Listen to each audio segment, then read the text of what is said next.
Hey everybody, Tim Miller from the Bulwark here, back in my hotel. I'm just running around. I just got off with Nicole Wallace, and we discussed a bunch of stuff. We'll give you the candy first. We discussed why we think the wheels are coming off of the Trump train right now. And we went to how people from a bunch of different ideological sides see that. I've played you the Tim Dillon, the kind of bro-y, MAGA-ish comedian, his take on Trump being lame ducked. We read Paul Krugman, and then kind of batted around between Nicole and myself and Angela Carasone over at Media Matters. We also discussed my interview with Kamala, and I talked about the good parts of it and what is encouraging about the interview with Kamala. So I hope you listen to that. And then also the breaking news around the botched political attempt to put Jim Comey in jail.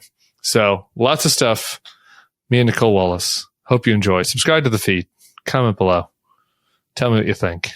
Sorry about the background on this one. I'm doing the best I can out here. All right. Stick around for me and Nicole. Peace. Tim Miller, let me take a non-lawyer cable host swing at this.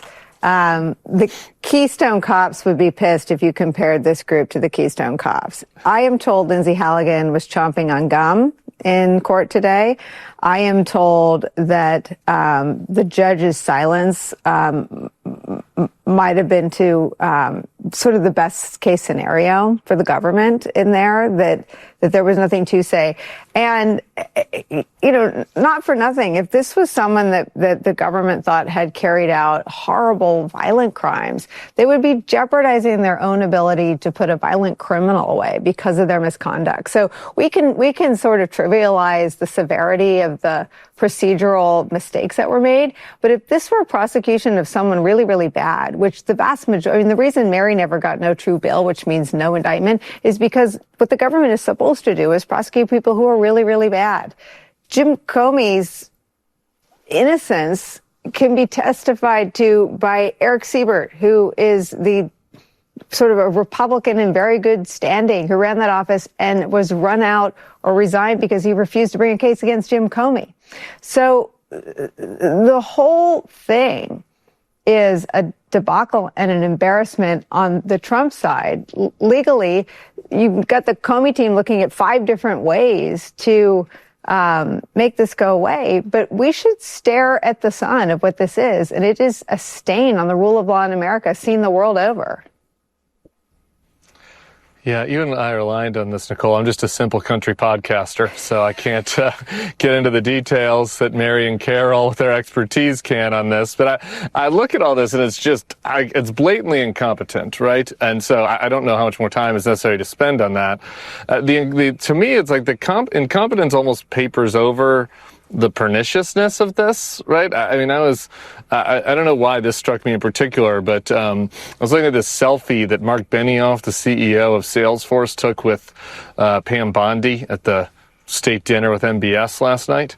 I was just looking at that, and I was like, that just picture in contrast with this story, to me, I just found extremely gross, right? Because I think that there's something to the fact that we all kind of know that this is a preposterous case and that Jim Comey's not a real criminal and that they're doing this for show. And so the stakes feel a little bit low for people at some level. But to me, it's like, look, this is the government of the United States. That's the Attorney General in that selfie with a tech CEO who is ordering an investigation against a political foe that's purely political. It's based on nothing. Like, it's just based on pure politics because their boss told her to do so, like it's a banana republic. And she assigned an Florida insurance lawyer to do it because none of the professionals would actually do it. And then that lawyer botches it so badly that the judge is gobsmacked. Like, to me, that series of facts would make would want to make anybody in polite society want to say, I don't want to be seen with Pam Bondi. Like, what she is doing is a frontal assault on the rule of law. She's doing it in an extremely incompetent manner, so maybe the risk is a little bit lower than if there was an attorney general who is really good at assaulting the rule of law and going after their political foes. But, I mean, it's really outrageous, when you look at it from kind of that 30,000-foot perspective. Given everything we've covered today, ask yourself, when actually, not wishful thinking, but when was Donald Trump actually this weak, this diminished politically and otherwise? Don't answer. We'll look at the polling. Congressman Swalwell just alluded to it, though. The latest from the Marist poll illustrates a rather stark picture.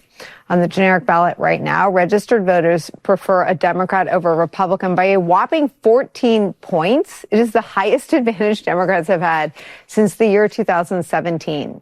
1 year ago, the same poll had these numbers tied, literally the same number in the generic ballot. Part of this has to do with what's going on inside of the MAGA movement itself. Tim Dillon, he's a voice inside the manosphere who is adjacent to the MAGA coalition. They helped Trump reach young men during the election. He said this as part of a conversation about H-1B visas. This is the end of the Trump administration. This is the beginning of the lame duck presidency. It's obvious to everyone, even his most ardent supporters show up to the White House, like Laura Ingraham, and she's kind of shocked, going, what the hell's going on? Now we'll start, 3 years of talking about the ballroom. He will trail off. He will get older. He's adorned the White House in gold. Epstein's going to suck the oxygen out of a lot of this. We're going to talk about that a little later on. Pretty much. On Trump's political standing, Paul Krugman writes this, quote, "Power is unitary. Trump seems to be collapsing on multiple fronts, with the collapse on each front reinforcing the collapse on others. The Epstein affair is coming to a head even as the public loses all faith in his economic policy, and the whole structure of fear on which his regime rests appears to be evaporating. He also seems to be unraveling personally. I don't know how this ends, but all of a sudden a rapid implosion looks possible. No, I don't know what that looks like, but the U.S. political universe looks very different than it did a few weeks ago." Tim, his problems too are as Krugman writes, they all exacerbate the other. Right? He has no credibility because he promised to release the Epstein files, and then he had his government go through the Epstein files. So we know they're a pile of things or a data file of things. We know that they went through them, so we know they exist. So whatever he says next, whether he says, I can't show them to you because I'm looking for Democrats in them, we know he went through them already. He already knows the answer to the question he's asked Pam Bondi to go investigate. On the economy, he hurt the economy. And it just seems like whatever he tries to do, the thing he can't get back is his credibility. Yeah, look, just one way to look at this is like, think about the types of people that we're talking about, people that voted for Trump and aren't, the people in the red hats at the rallies, right? And up until about 3 weeks ago or a month ago, they were they weren't getting the core thing they wanted, which was a better economy and things to be cheaper, right? But Trump was doing some stuff that they liked, right? And so you could, whether it would be, I did not support National Guard in the streets, but if you're somebody who's concerned about law and order in the cities, and that was a big issue for you, you're like, okay, Trump is caring about that. He's trying to clean up the cities. If you cared about the border, Trump is doing that. And then October comes around, and you're thinking everything is as expensive as it was before. It's more expensive in a lot of ways. And we're coming up in this first round of elections, this first inflection point. And what is Trump doing? Trump is turning the White House gold, and he's bulldozing part of the White House. And he is gallivanting around, having great Gatsby parties, and he's having foreign dictators over for the fancy ball last night with MBS at the White House. And if you're one of these people and you're looking, and all of a sudden you're saying, what is he doing? He's not doing anything to help me. And that's what Tim Dillon was basically getting at in that. And by the way, on all these other non-economic issues that you cared about, one of them was the Epstein files. And Trump is doing the opposite of what you wanted on that, and it's starting to seem like that he's complicit in it. And so to me, the interesting thing was one of his bleats he sent out earlier this week on Truth Social. He was sounding like a losing political consultant. He's like, fine, yeah. we'll let the Epstein files get passed because we want to pivot back to affordability. He's like, now it's like Trump is the one that's like, we need to talk about kitchen table issues. And it's like, well, the kitchen table issues aren't getting better for people. You don't have a plan. You've made them worse. And the people for whom that it really matters, they're looking at you and saying, you're completely disconnected from my concerns. I do think that's hard to get back on track. Maybe other things will happen that will give him a chance to get back in their good graces. But right now, it's a tough road for him.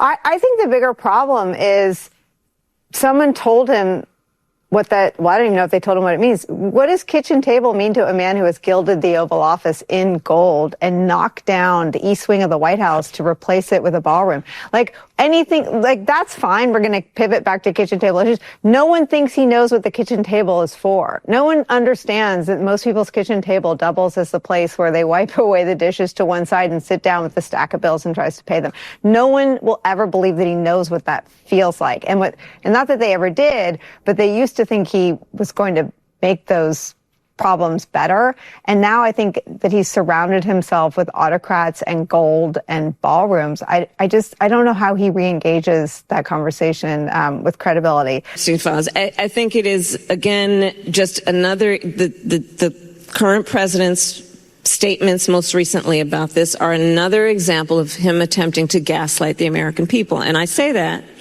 because all of a sudden he is saying he'll wait to see what Congress does. Since when? All of a sudden now he's waiting for Congress to greenlight what he will do or wants to do? Come on. Yeah. So release the files. Release the files. He is the president of the United States. He is the head of the executive branch. He has taken unilateral action without concern about the three co-equal branches of government on almost everything he has done. So release the files. Tim, what I've seen is great. It's published since I've been on the air, so I haven't watched the whole thing. But this is not just the former vice president saying it. This is what the American people believe on this. He has the power to do it. Yeah, for sure. And the people in the room were very excited. We were in Nashville for that, and it was really cool to be with her. Here's the main thing I took away from her message on the Epstein files, on a number of different topics we talked about. She is adamant that this is still our country and we should still be fighting for it. And to me, from her, given just how painful it was, I know we've all read the book and heard from her and just know intuitively how painful it must have been, to be back out there on the road and have that positive, uplifting message and attitude, I think is meaningful. She could have disappeared into the bushes, and I don't think anybody would have blamed her. And so it was cool to see her out there doing that. I mean, we covered a bunch of other stuff too, but I think we did a little bit of going back into the campaign. But the overarching kind of attitude of positivity and forward-looking and belief that this can be defeated was something that was pretty striking to me.